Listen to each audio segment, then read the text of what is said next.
दोस्तों, मैं गुरबाज सिंह एडवोकेट इस मानवाधिकार चैनल में आपका एक बार फिर स्वागत करता हूं। हम अपने इस मानवाधिकार चैनल के माध्यम से मानवाधिकार संरक्षण एवं विधिक जागरूकता के विषय पर अलग अलग वीडियो के माध्यम से कानून संबंधी निःशुल्क जानकारी आप तक पहुंचाने का प्रयास कर रहे हैं। आज का हमारा विषय सरकारी कर्मचारियों व अधिकारियों की विधिक जागरूकता से जुड़ा हुआ है।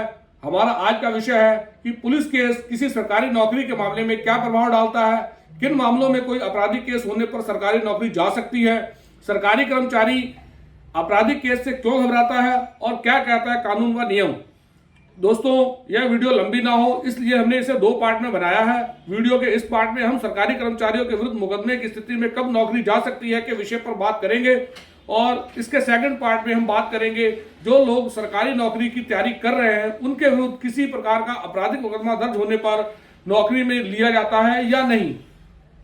दोस्तों, आज का विषय सरकारी कर्मचारियों व अधिकारियों से जुड़ा होने के साथ ही प्रत्येक व्यक्ति को भी इसकी जानकारी होनी चाहिए। सरकारी कर्मचारी के विरुद्ध मुकदमे की स्थिति में क्या कार्रवाई हो सकती है, इसकी पूरी जानकारी को समझने के लिए इस वीडियो को लास्ट तक देखें। एक सरकारी सेवक पुलिस केस के नाम से अत्यधिक भयभीत होता है। ऐसा माना जाता है कि कोई भी पुलिस केस होने पर किसी सरकारी सेवक को उसकी सेवा से हटा दिया जाता है या फिर सरकारी सेवा की तैयारी करने वाले व्यक्ति को पुलिस वेरिफिकेशन में किसी भी प्रकार का कोई पुलिस केस मिलने पर सरकारी नौकरी नहीं दी जाती है। हालांकि इससे जुड़ा भारत में कोई एक संहिताबद्ध कानून तो नहीं है, लेकिन अलग अलग राज्यों के सेवा नियमों में बहुत सारी बातों का समावेश किया गया है। मूल बातें ऐसी हैं जो सभी जगह एक जैसी है और जिनके बारे में भारत का सुप्रीम कोर्ट भी एक मत है। भारत में इससे संबंधित मामले माननीय सुप्रीम कोर्ट के समक्ष निरंतर आते रहते हैं। अलग अलग मामलों में बहुत सारी रूलिंग सुप्रीम कोर्ट ने दी हैं। उन सभी बातों से निकलकर कुछ बातें ऐसी व्यवहार में आती हैं जिससे यह स्पष्ट हो जाता है कि एक सरकारी सेवा के मामले में पुलिस केस की क्या भूमिका होती है। जब भी किसी सरकारी सेवक पर कोई पुलिस केस होता है तब उसके सस्पेंड या फिर टर्मिनेशन जैसी स्थिति निर्मित हो जाती है। सस्पेंड में किसी व्यक्ति की सेवा को अस्थायी रूप से समाप्त कर दिया जाता है और टर्मिनेशन में सेवा को स्थायी रूप से समाप्त कर दिया जाता है। सरकारी सेवक पर किसी भी प्रकार का आपराधिक प्रकरण बनाया जाता है तब उसकी सेवा पर प्रश्न तो खड़े होते हैं, लेकिन उसके लिए एक सीमा निर्धारित की गई है। सभी अपराधों के मामले में एफआईआर हो जाने पर सीधे निलंबन की कार्रवाई नहीं की जाती है। निलंबन किए जाने की भी अपने नियम है और उसका पालन भी अनिवार्यता से किया जाता है। आपराधिक मुकदमा होने पर निलंबन की बात करें तो ऐसे अपराध जो नैतिक अद्यवता से जुड़े हुए हैं और जिन अपराधों में 3 वर्ष से अधिक के कारावास के प्रावधान हैं, उन अपराधों की एफआईआर होने पर किसी सरकारी सेवक को निलंबित किया जा सकता है। ऐसे सरकारी सेवक जब तक उस मुकदमे में बाइज्जत बरी नहीं हो जाता तब तक उसको सेवा में नहीं लिया जाता है। सरकारी कर्मचारी के विरुद्ध मुकदमा होने पर वह समझौता कर मुकदमे को समाप्त कराने का प्रयास करता है, तो इसके लिए यह समझना बहुत जरूरी है समझौता होने और बाइज्जत होने पर सरकारी नौकरी पर क्या प्रभाव पड़ता है। सरकारी कर्मचारी के विरुद्ध जब कभी कोई मुकदमा होता है तो यह समझा जाता है कि वह जल्द से जल्द उसमें समझौता कर उस मामले को निपटा ले, लेकिन सरकारी कर्मचारी के विरुद्ध दर्ज मुकदमे में समझौता और बाइज्जत बरी होना काफी महत्व रखता है। किसी भी मुकदमे में समझौता होना और बरी होने में बहुत अंतर है। दंड प्रक्रिया संहिता 1973 की धारा 320 के अंतर्गत कुछ अपराधों में समझौते का प्रावधान किया गया है। यदि किसी व्यक्ति ने किसी अपराध में समझौता कर लिया है और समझौते के माध्यम से उसको न्यायालय द्वारा दोष मुक्त कर दिया गया है, तब सरकारी सेवा में ऐसा व्यक्ति नहीं रह सकता। यहाँ पर यह ध्यान देने वाली बात है कि सरकारी सेवा में केवल वही व्यक्ति रह सकता है जिसे न्यायालय द्वारा बाइज्जत बरी किया गया है।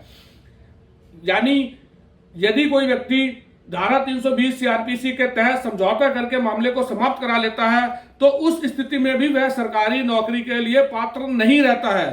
केवल उसी दशा में वह सरकारी नौकरी के लिए पात्र रहता है जब उसे न्यायालय बाइज्जत बरी कर देता है।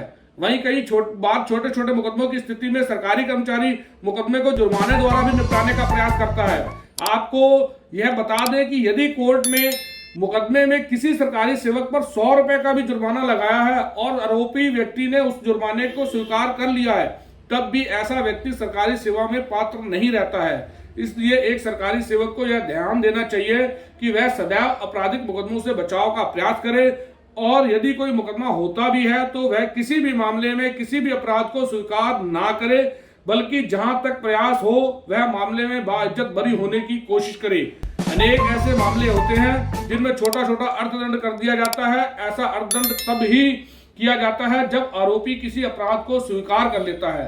अपराध को स्वीकार करने का अर्थ यही है कि व्यक्ति ने उस अपराध को स्वीकार किया है, तब ही उस पर अपराध में कोर्ट ने उस पर जुर्माना लगाया है। इसलिए किसी भी सरकारी सेवक को किसी भी प्रकार के अपराध को केवल मुकदमे में होने वाली परेशानी मात्र से बचने के लिए अपराध को स्वीकार नहीं करना चाहिए, बल्कि उसका विचारण करवाना चाहिए और उस मामले में बाइज्जत बरी होना चाहिए। वहीं बड़े अपराध की बात करें तो कोई सरकारी सेवक किसी बड़े अपराध में अभियुक्त बनाया गया है और उस पर एफआईआर दर्ज कर दी गई है तथा उस पर विचारण कार्रवाई चल रही है, तब उसे सेवा से निकाला जा सकता है और न्यायालय भी इस मामले में उसकी कोई सहायता नहीं कर सकता, क्योंकि यह स्पष्ट नियम है कि यदि किसी व्यक्ति को किसी एक बड़े अपराध में अपराधी बनाया गया है तब उस व्यक्ति को सेवा में नहीं रहने दिया जा सकता। वे तब तक सेवा में नहीं रह सकता जब तक न्यायालय से बाइज्जत बरी नहीं हो जाता। इसलिए सरकारी कर्मचारियों को सदैव आपराधिक मुकदमों से बचना चाहिए।